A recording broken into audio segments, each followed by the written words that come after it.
Australia,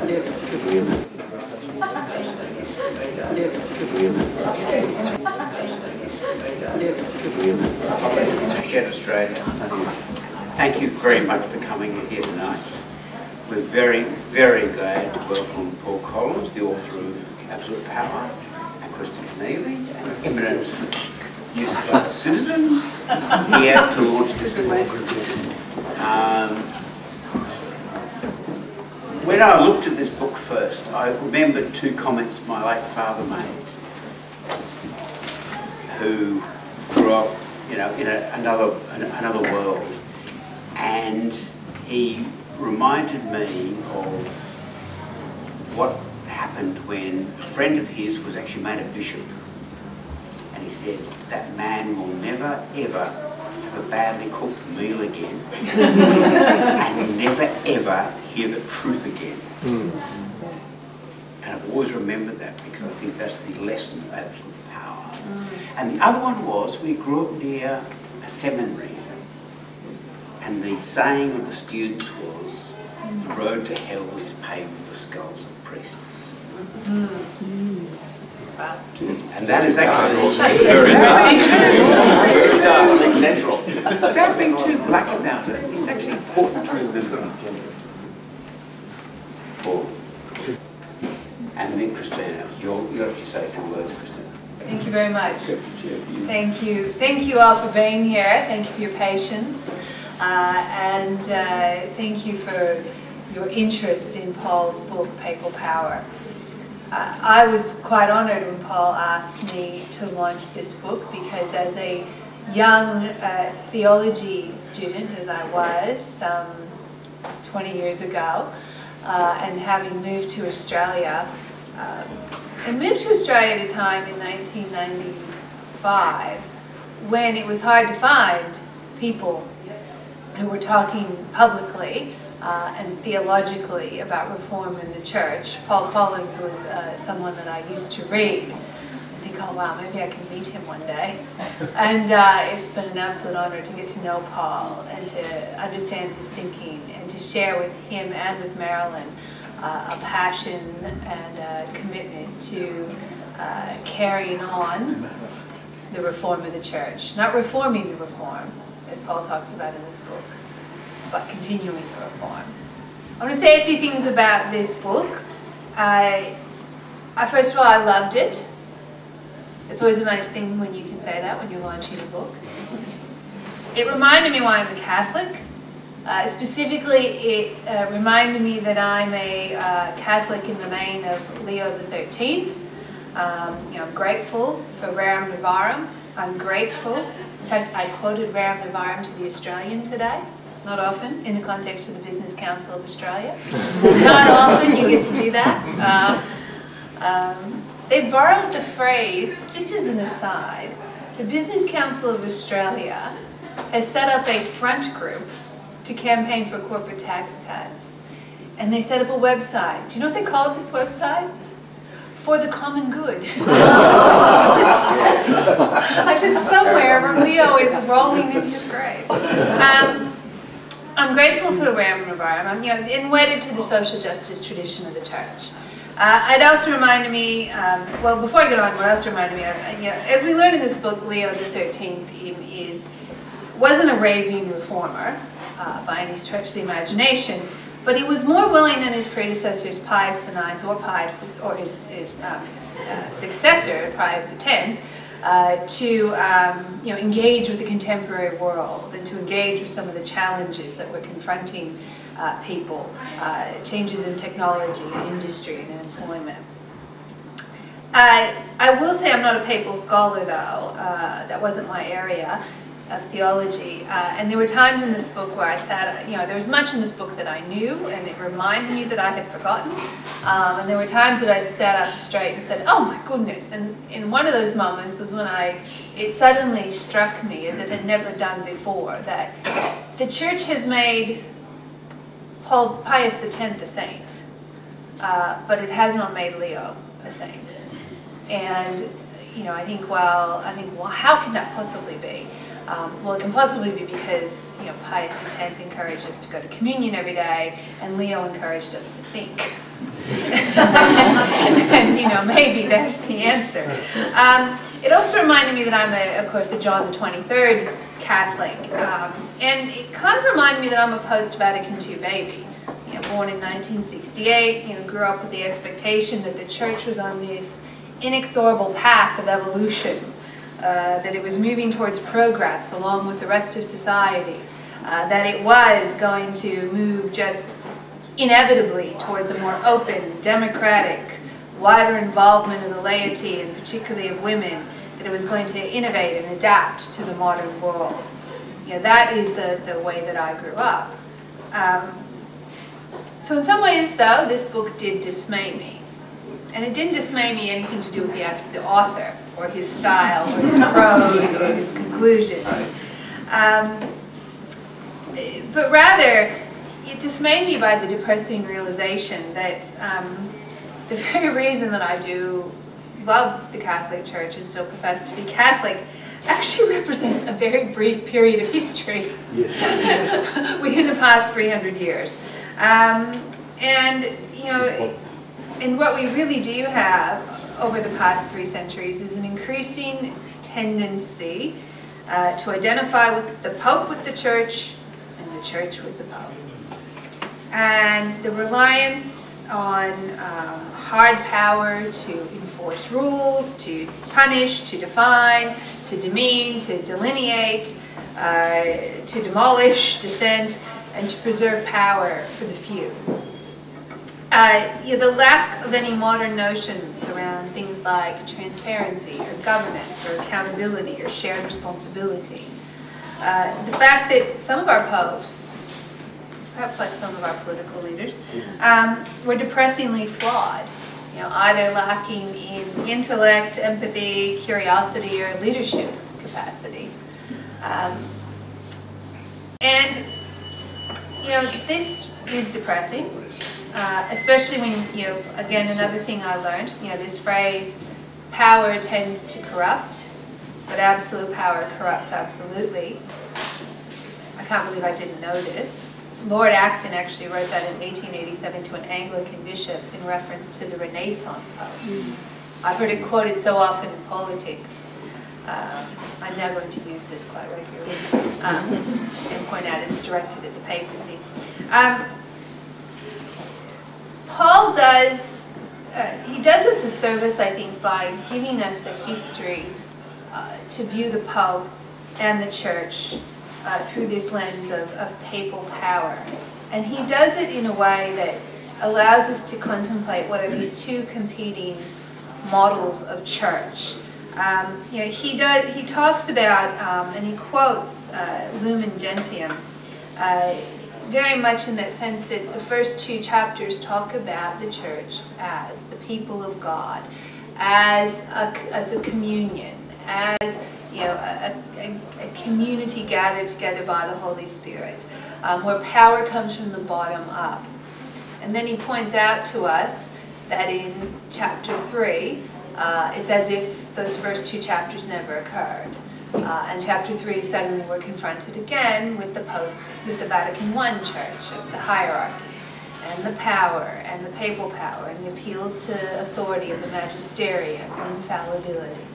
And perhaps you reminded me as a student of Vatican II how much Lumen Gentium just really points to the whole tension that runs throughout the history of the Church and that we're still experiencing today. And I think this one paragraph from Paul's book, the conventional argument is that these 2 models, hierarchy and community, are complementary, except in practice they are diametrically different ways of operating. Yes, this might just work if popes, bishops, priests always acted like Christ-like leaders, respecting the community. But they don't, and Catholics experience the disjunction between their internalized image of the Church as a participative community and their actual experience of the hierarchical and arbitrary institution. This has been very corrosive for the faith of a lot of Catholics. To me, this was the paragraph that really sang out of the entire book. You know, and sang to me to the tension that I feel, the tension I think many Catholics feel, and the tension that exists still within our church today. Now, Paul leaves us with some areas for hope, and maybe he will talk about these more extensively, but things that I think a lot of us in this room will know that we could do in the church. We could extend the franchise for the election of the Pope beyond the College of Cardinals. We could extend who can sit in the College of Cardinals. We could look at the development of home churches or base communities. We could evolve decision-making, for example, in things like the interpretation of liturgy into the vernacular. Why is that being done at a central location by people who don't speak English? We could change our understanding of what ordination is. Is it lifelong? Is it celibacy? And what do ordained people, what service do they, what function do they provide? We could, of course, in many ways expand the role of women, and we could shift to see the church as a communion of communions rather than as a top-down organization. I think what Paul, when I said Paul has done us a service in providing this book, I think he's shown us the history of the church for the last 300 or so years. He hasn't, as some authors sometimes do, pounded us over the head with his interpretation of what it means. But his interpretation of what it means comes through at the end. And I think it's an invitation at the end, a gentle one, for the reader to come to ask themselves some questions. And I think the most striking question is the papacy as it has evolved over the past few centuries so corrupted that it's now heretical? That is it actually so far from the humility of Jesus that it's actually distracting from Jesus' message, from the gospel message? And in this he cheekily quotes right at the end Martin Luther, Jesus is the test of everything. And if Jesus is the test of everything, you look at the papacy and say, where's Jesus in all of that? So this is the gift that Paul has given us and given to the church. Like many gifts given to the church, I doubt they will receive it well. By that I mean the institution and the hierarchy, not the people of God. I think the people of God will receive it well. I think the community of the church is desperately looking for leadership, is desperately looking for an answer as to who the church is in the context of the institutional sexual abuse of children, in the context of the lack of modernity, the failing of the vocations, and looking for the church to be a voice. And I think this is the point on which I'll end. What has constantly struck me over the past 2 decades, and particularly the last 5 years, as we've seen the unfolding of the institutional sexual abuse crisis and the church's complete failure, which, by the way, Paul does a very good job of explaining how badly John Paul II reacted to it,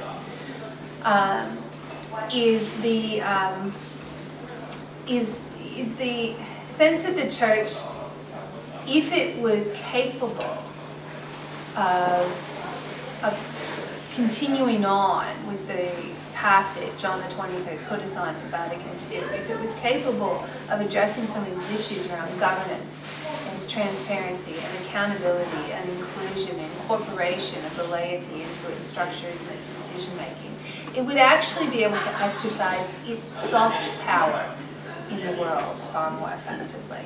And by that I mean to be a prophetic voice on issues like refugees, on economic inequality, on the environment, on the rights of indigenous people. These are all areas in which the church has a very prophetic message, and yet it's stifled and it's distrusted, and it's not able to exercise that because it's created all these stumbling blocks for itself. So, Paul, thank you for a book that I love, a book that dismayed me, and a book that still gives me hope, though, even throughout it all. Because as I said to my husband, I'm really depressed by this book, because it says to me the church is not the church I think it is. It reminds me, he said, well, you're confusing the institution with the people of God. And I think that's the thing we always need to remember. What you've written about is the institution. Who we are is the people of God. And that's what Colored Lies. Thank you.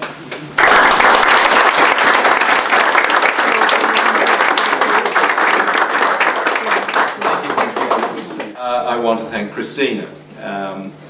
I was walking yesterday and on trying to deal with my arthritis, and I thought the woman who is launching this book has run the largest government in the country. Now, I'm a Victorian, and I don't really, New South Wales is kind of missionary territory for me. Yes, but I mean, not only has she run the largest government in the country, but she's also the first woman Premier of New South Wales, which we rejoice in. And we rejoice to see another woman as Premier of New South Wales. That's very good. You're ahead of Victoria now. And, but on top of that, she's the first person with an advanced theology degree to be the Premier of New South Wales. There are one or two premiers who perhaps were not too skilled in theology, their predecessors. So Krinstina, thank you. I'm really in your debt. Thank you very much. I do appreciate that. How this title came about, councils of the Church are strange things. And at the First Vatican Council, it was a very strange council. It was held as Italy was gradually choking Rome. The Papal States were gone. Rome was all that the Pope had left. And they were to invade a couple of months after the council and the Italian forces. And some quite demented things happened at Vatican I. And one of the most demented was that the council defined papal primacy as the absolute fullness of supreme power. Now that's demented. I mean, even Stalin didn't have the absolute, I mean, we saw the death of Stalin recently, and I mean, it's close to the absolute fullness of supreme power, but there's a demented claim about that. And that led to a debate between myself and the editor in New York as to whether this book should be called Supreme Power or Absolute Power. So we opted for absolute power. And then of course, I'd forgotten about Lord Acton. And I mean, he's an interesting character, Acton. He was one of the lay leader of the opposition to the definition of infallibility at the First Vatican Council. He was an absolute polymath. He was the first editor of the Cambridge Modern History. He was professor of modern history at Cambridge. He was a born Catholic from a long way back. The Actons are an old recusant Catholic family in England. He's married to a German. He spoke perfect German, perfect Italian, English, French, Spanish. And exactly as Krinstina said, he was reviewing this book by Mantle Crichton, the Bishop of London, the Anglican Bishop of London, on the Renaissance popes. And that was when he said in this review that power tends, it's misquoted, most of you got it right, it's misquoted, power tends to corrupt, he says, but absolute power corrupts absolutely. And in a way that would have been my secondary text if I put text as some authors do at the beginning. The interesting thing though is that occurs just, they define papal primacy in those terms just 70 years after the lowest point in papal history. Now I did a book on Europe in the 10th century, it was back in 2013, and I've looked at the 10th century popes, and really essentially they were mafia families that ran the papacy. And the papal influence never really extended much beyond a 100-kilometre radius around Rome.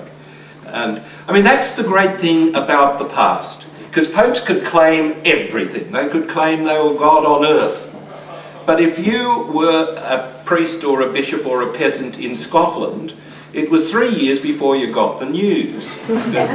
And by then, the silly old bugger in Rome would be dead, you see. So, and that was another great thing about the papacy.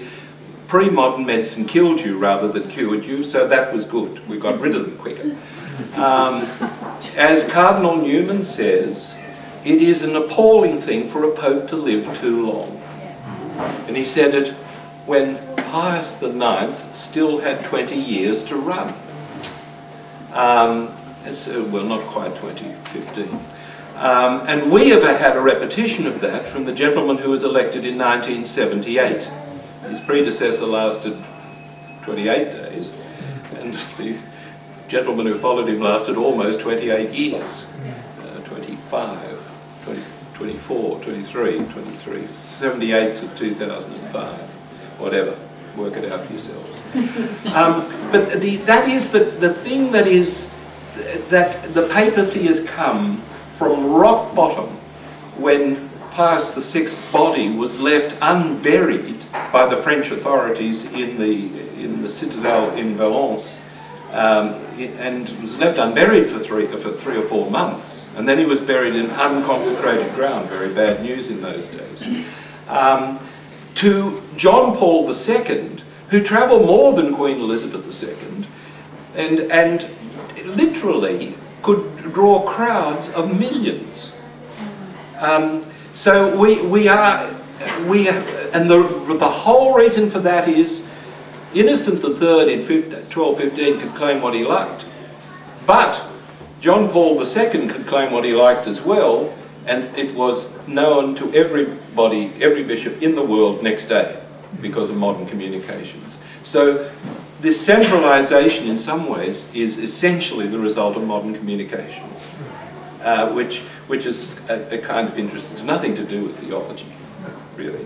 And so that's in a way kind of what the argument that I was trying to make in the book. This is the 4th book on the papacy. I've had it.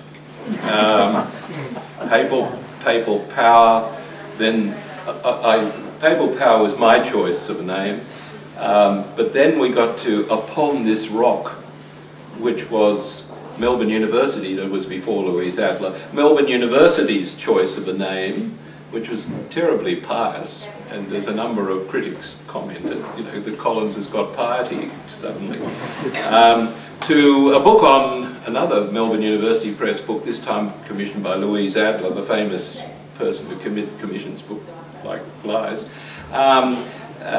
This was on Benedict XVI, and they called it God's New Man, which is, I always thought, a very silly title, and it never sold very well, so don't worry. And now, Absolute Power. I think I've had enough power. I need a drink, and probably so do you.